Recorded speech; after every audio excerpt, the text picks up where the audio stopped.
ఇంతకు ముందు వరకు మనం ఏం నేర్చుకున్నామంటే ఎస్టిమేటింగ్ అండ్ కాస్టింగ్ అంటే ఏంటి నేర్చుకున్నాం.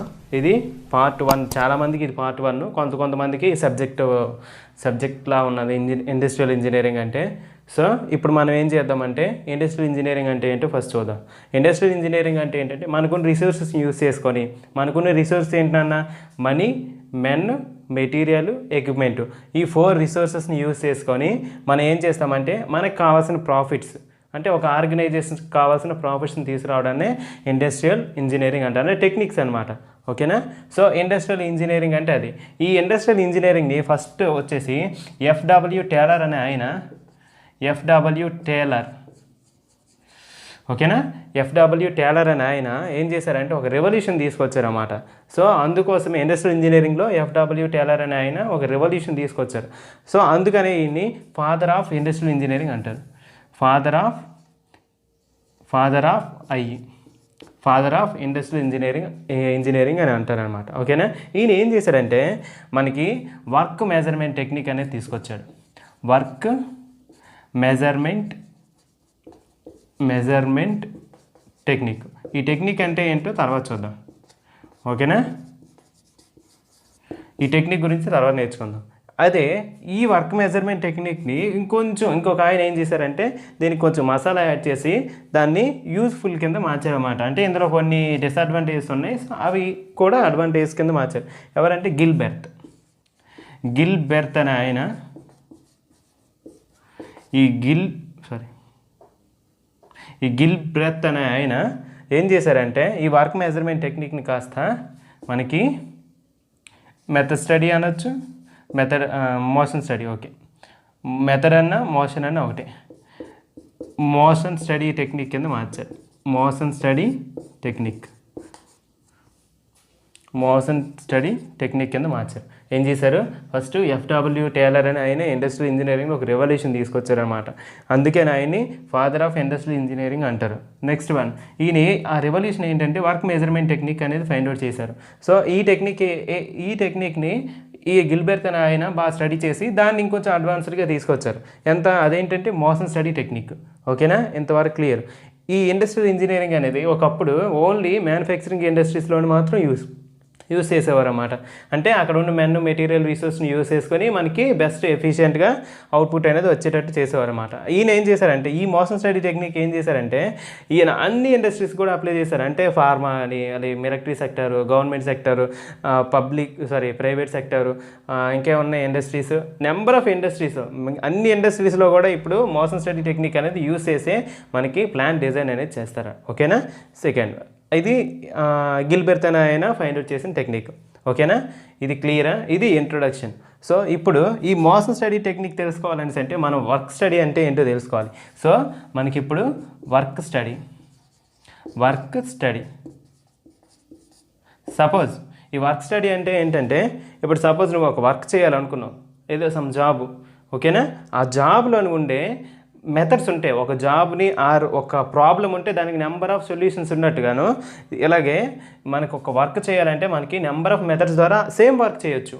అంటే ఏం లేదు, సింపుల్గాను ఒక డెస్టినేషన్ ఉన్న వైజాగ్ ఉన్నదనుకోండి, దానికి నువ్వు శ్రీకాకుళం నుంచి వైజాగ్ వెళ్ళాలనుకున్నావు, అది త్రూ విజయనగరం వెళ్ళొచ్చు, త్రూ విజయనగరం ద్వారా వెళ్ళొచ్చు, త్రూ బొబ్బిల్ ద్వారా వెళ్ళొచ్చు. అంటే నువ్వు షార్టెస్ట్ రూట్ అనేది నువ్వు ఫైండ్ అవుట్ చేసుకోవాలి. సో అలాగే వర్క్ స్టడీలో కూడాను ఏం లేదు, ఈ ఒక వర్క్ని కంప్లీట్ చేయడానికి మనకి నెంబర్ ఆఫ్ మెథడ్స్ అనేవి ఉంటాయి. సో ఆ నెంబర్ ఆఫ్ మెథడ్స్లోని మనకి బెస్ట్ వన్, మనకున్న రిసోర్సెస్ని బట్టి best one select చేసుకోవడాన్ని work study అంటారు. ఓకేనా, క్లియరా. మనకి ఒక వర్క్ చేయడానికి నెంబర్ ఆఫ్ మెథడ్స్ ఉంటాయనన్నా. సో అందులో మనకి యూస్ఫుల్గా అంటే ఏంటి, మనకున్న రిసోర్సెస్లోని మనం దాన్ని మెథడ్ని సెలెక్ట్ చేసుకోవాలన్నమాట. సో అలా సెలెక్ట్ చేసుకోవడాన్ని ఏమంటారంటే వర్క్ స్టడీ అంటారు. ఓకేనా. ఈ వర్క్ స్టడీకి వచ్చేటప్పటికి దీనికి బెనిఫిట్స్ ఉంటాయి కదా, అంటే అడ్వాంటేజెస్, బెనిఫిట్స్ ఇవన్నీ కూడా. ఇందులో బెనిఫిట్స్ ఏంటంటే బెనిఫిట్స్, అడ్వాంటేజెస్, అలాగే ఆబ్జెక్టివ్స్, ఈ మూడు ఒకటేనన్న. ఆబ్జెక్టివ్స్ ఫస్ట్ వన్ వచ్చేసి చూద్దాం. ఇప్పుడు ఈ వర్క్ స్టడీ చేయడం వల్ల ఏమవుతుందంటే స్టాండర్డ్ టైం అనేది తెలుసుకోవచ్చు. అంటే ఈ స్టాండర్డ్ టైం అంటే ఏంటంటే ఇప్పుడు స్టాండర్డ్ టైం అంటే ఏంటంటే సో ఇప్పుడు మనకి ఒక వర్క్ నువ్వు చేద్దాం అనుకున్నావు, ఓకేనా? ఓకే, నువ్వు చేయాలను ఒక లేత్ మీద ఒక టర్నింగ్ ఆపరేషన్ అనేది నువ్వు చేయాలనుకున్నావు. సో దానికి ఎప్పుడు చేసే ఒక ఎక్స్పీరియన్స్ క్యాండిడేట్ అంటే జనరలైజ్డ్ ఎక్స్పీరియన్స్ అనమాట. అంత ఎక్కువ కాదు, సీనియర్ మోస్ట్ కాదు, అలాగని జూనియర్ కాదు, అంటే మీడియంలో ఉన్న ఆయన తీసుకొని మనకు ఒక పర్టికులర్ టైంలో ఆయన ఎంత టైంలో కంప్లీట్ చేయగలరో, అది కూడా జనరల్ కండిషన్స్లో, అంటే ఆ అట్మాస్ఫియర్ అవనివ్వండి ఏదైనా సరే జనరల్ కండిషన్ తీసుకొని ఆ జనరల్ కండిషన్లో ఆయన ఎంత టైంలోనైతే ఆ వర్క్ ఫినిష్ చేయగలరో దాన్ని మనం స్టాండర్డ్ టైం అంటాం అనమాట. అలాంటి దాన్ని మనం వర్క్ స్టడీ ద్వారా ఫైండ్ అవుట్ చేయొచ్చు. సెకండ్ వన్, ఈ వర్క్ స్టడీలో ఏం చేస్తారంటే ఇప్పుడు మనకి నువ్వు ఒక మెథడ్ ద్వారా ఏదో ఒక మెథడ్ సెలెక్ట్ చేసుకున్నావు, ఆ మెథడ్ ద్వారా నువ్వు ఆ వర్క్ చేయాలనుకున్నావు. అందులో ఏం చేస్తారంటే ఏవైతే అన్నెసెసరీ మోషన్స్ ఉన్నాయో అంటే మూమెంట్స్ అనమాట, అంటే టైం వేస్ట్ అయ్యే ప్రాసెస్లు, ఆ టైం వేస్ట్ అయ్యే ప్రాసెస్ని మనం ఎలిమినేట్ చేస్తాం, ఓకేనా? ఏంటి అన్నెసెసరీ మూమెంట్స్ని మనం ఎలిమినేట్ చేస్తాం, ఓకేనా? ఇప్పుడు ఆబ్జెక్టివ్స్ చూద్దాం. ఇదండి కూడా వర్క్ స్టడీకి రిలేటెడ్ అనమాట. ఇందులోని ఆబ్జెక్టివ్స్ వచ్చేసి ఫస్ట్ వచ్చేసి work simplification.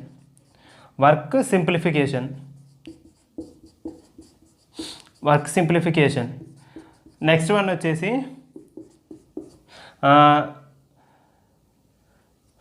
Increase efficiency.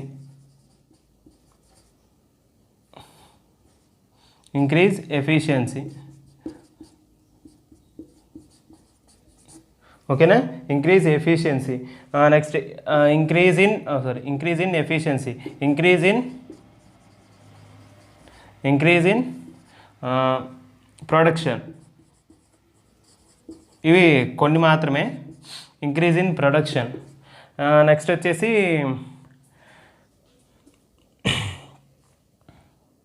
Benefits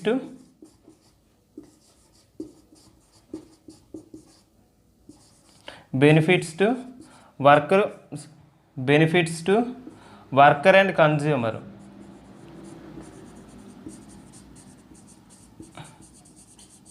ఓకేనా? ఇవన్నీ కూడా బెనిఫిట్స్ అడ్వాంటేజెస్ ఆబ్జెక్టివ్స్ ఏమనుకుంటా అనుకోండి, ఓకేనా? Work simplification.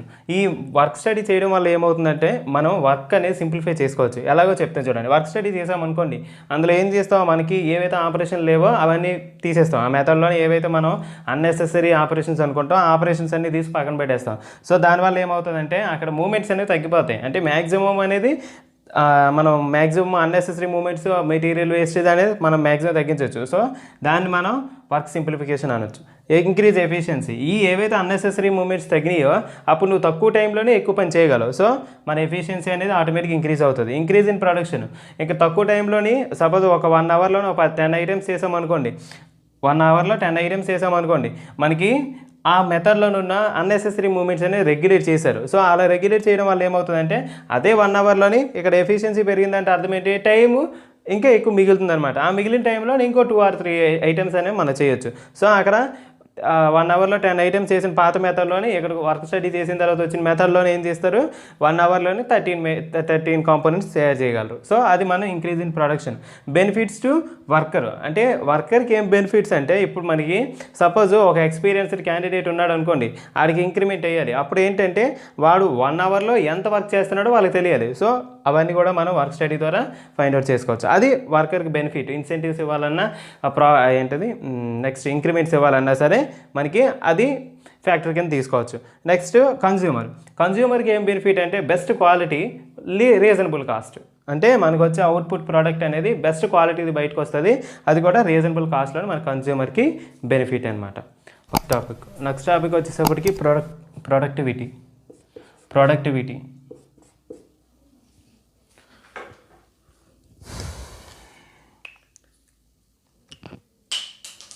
ప్రొడక్టివిటీ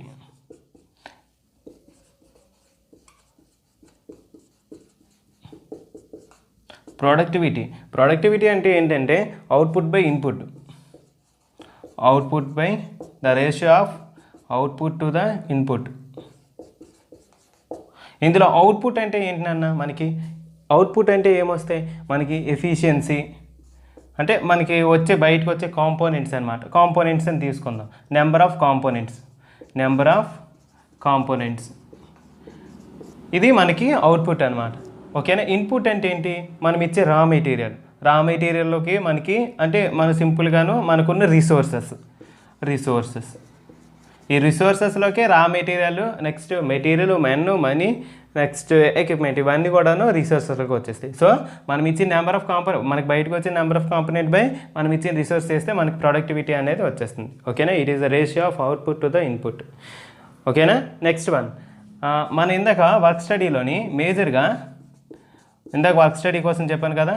సో ఈ వర్క్ స్టడీలోని మేజర్గా మనకి ఇది 2 క్లాసిఫికేషన్, ఇది వచ్చేసి 2 టైప్స్గా క్లాసిఫైడ్ అవుతుంది అన్నమాట. సో ఈ ఫస్ట్ వన్ వచ్చేసి మెథడ్ స్టడీ, దీన్నే మనం మోషన్ స్టడీ అని కూడా అనొచ్చు. ఇక్కడ వస్తాను, మోషన్ స్టడీ అని కూడా అనొచ్చు.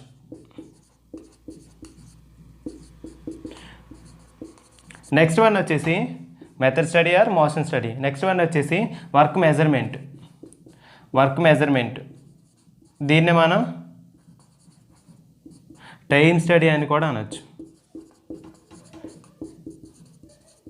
ఓకేనా, method study or motion study, work measurement or time study. ఓకేనా, సో మెథడ్ స్టడీ అంటే ఏంటో ఇప్పుడు చూద్దాం. వర్క్ మెజర్మెంట్ గురించి నేను తర్వాత చెప్తాను కంప్లీట్గా. ఇప్పుడు నేను నెక్స్ట్ వీడియోస్ అన్నీ కూడాను మెథడ్ స్టడీ మీద డిపెండ్ అయి ఉంటాయి అన్నమాట. ఓకేనా, సో ఇప్పుడు మెథడ్ స్టడీ అంటే ఏంటో చూద్దాం. ఈ మెథడ్ స్టడీ అంటే ఏంటంటే ఇందులోని వర్క్ స్టడీలో 2 టైప్స్, మెథడ్ స్టడీ ఒకటి, వర్క్ మెజర్మెంట్ ఒకటి. ఈ మెథడ్ స్టడీనే మనం మోషన్ స్టడీ అని కూడా అనొచ్చు, అలాగే ఈ వర్క్ మెజర్మెంట్నే మనం టైం స్టడీ అని కూడా అనొచ్చు.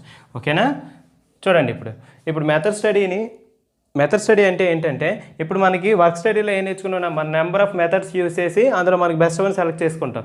ఆ మెథడ్ ఏ మెథడ్ అయితే నువ్వు సెలెక్ట్ చేసుకున్నావో ఆ మెథడ్లోని మనం ఒక సైంటిఫిక్ ఇన్వెస్టిగేషన్ అనేది చేయాల్సి ఉంటుంది ఆ మెథడ్ మీద. ఓకేనా, ఎగ్జిస్ట్ అయిన ఉన్న మెథడ్ మీద మన సైంటిఫిక్ ఇన్వెస్టిగేషన్ చేసి మనం ఇంకో కొత్త మెథడ్ని అదే రీమోడిఫైడ్ మెథడ్ని మనం ఫైండ్ అవుట్ చేస్తే దాన్ని మనం మెథడ్ స్టడీ అంటాం. ఓకేనా, మనం ఇప్పుడు వర్క్ స్టడీలోని మనం ఏదైతే మెథడ్ సెలెక్ట్ చేసుకున్నామో దాన్ని రీమోడిఫైడ్, ఎలాగా సైంటిఫిక్ ఇన్వెస్టిగేషన్ చేసి రీమోడిఫైడ్ చేస్తే ఆ మెథడ్ని మనం ఆ స్టడీని మనం మెథడ్ స్టడీ అంటాము. ఓకేనా, నెక్స్ట్ ఈ మెథడ్ స్టడీలోనికి ఏమొస్తాయంటే జనరల్గా ఈ మెథడ్ స్టడీ వల్ల బెనిఫిట్స్ ఏంటంటే చూడండి, మనకి ఇక్కడికి వచ్చేసి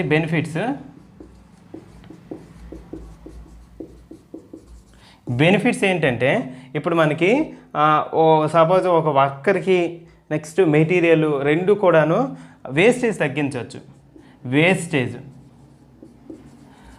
వేస్టేజ్ అనేది ఫస్ట్ తగ్గించవచ్చు. ఎందుకంటే పర్టికులర్గా ఆ మెథడ్లోని మనం సపోజు మీకు ఫర్దర్గా చెప్పేటప్పుడు మీకు ఈ మెథడ్ స్టడీ అంటే ఏంటో అర్థమవుతుంది ఖచ్చితంగా, నేను దానికైతే హామీ ఇవ్వగలను. ఇందులో ఫస్ట్ వినండి, బెనిఫిట్స్ వినండి, దీని గురించి ప్రాసెస్ చార్ట్లు చెప్పినప్పుడు అక్కడ మీకు బాగా అర్థమవుతుంది.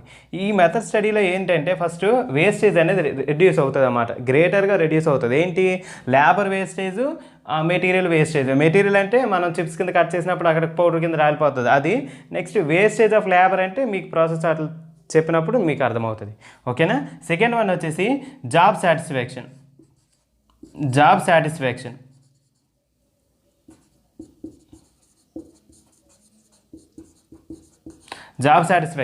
ఈ జాబ్ సాటిస్ఫాక్షన్కి వచ్చేటప్పటికి ఇప్పుడు మనకి ఎవడో లేబరు మనకి వర్క్ చేసి పెడతాడనమాట. సో ఆ వర్క్ చేసినందుకు వాడు ఈ మెథడ్ స్టడీ యూజ్ చేసి మనం వర్క్ చేసినట్టయితే క్లియర్ కట్గా ఆడికి అర్థమవుతుంది, ఆడు చేసిన ఒక జాబ్కి ఆడి సాటిస్ఫై అవుతాడనమాట. ఓకేనా, దాన్ని మనం జాబ్ సాటిస్ఫాక్షన్ అనొచ్చు. నెక్స్ట్ వన్ వచ్చేసి ఇక్కడ మెన్, మెటీరియల్, మనీ ఈ 3 కూడాను బెస్ట్గా యూటిలైజ్ చేయొచ్చు. ఓకేనా, నెక్స్ట్ వన్ వచ్చేసి మన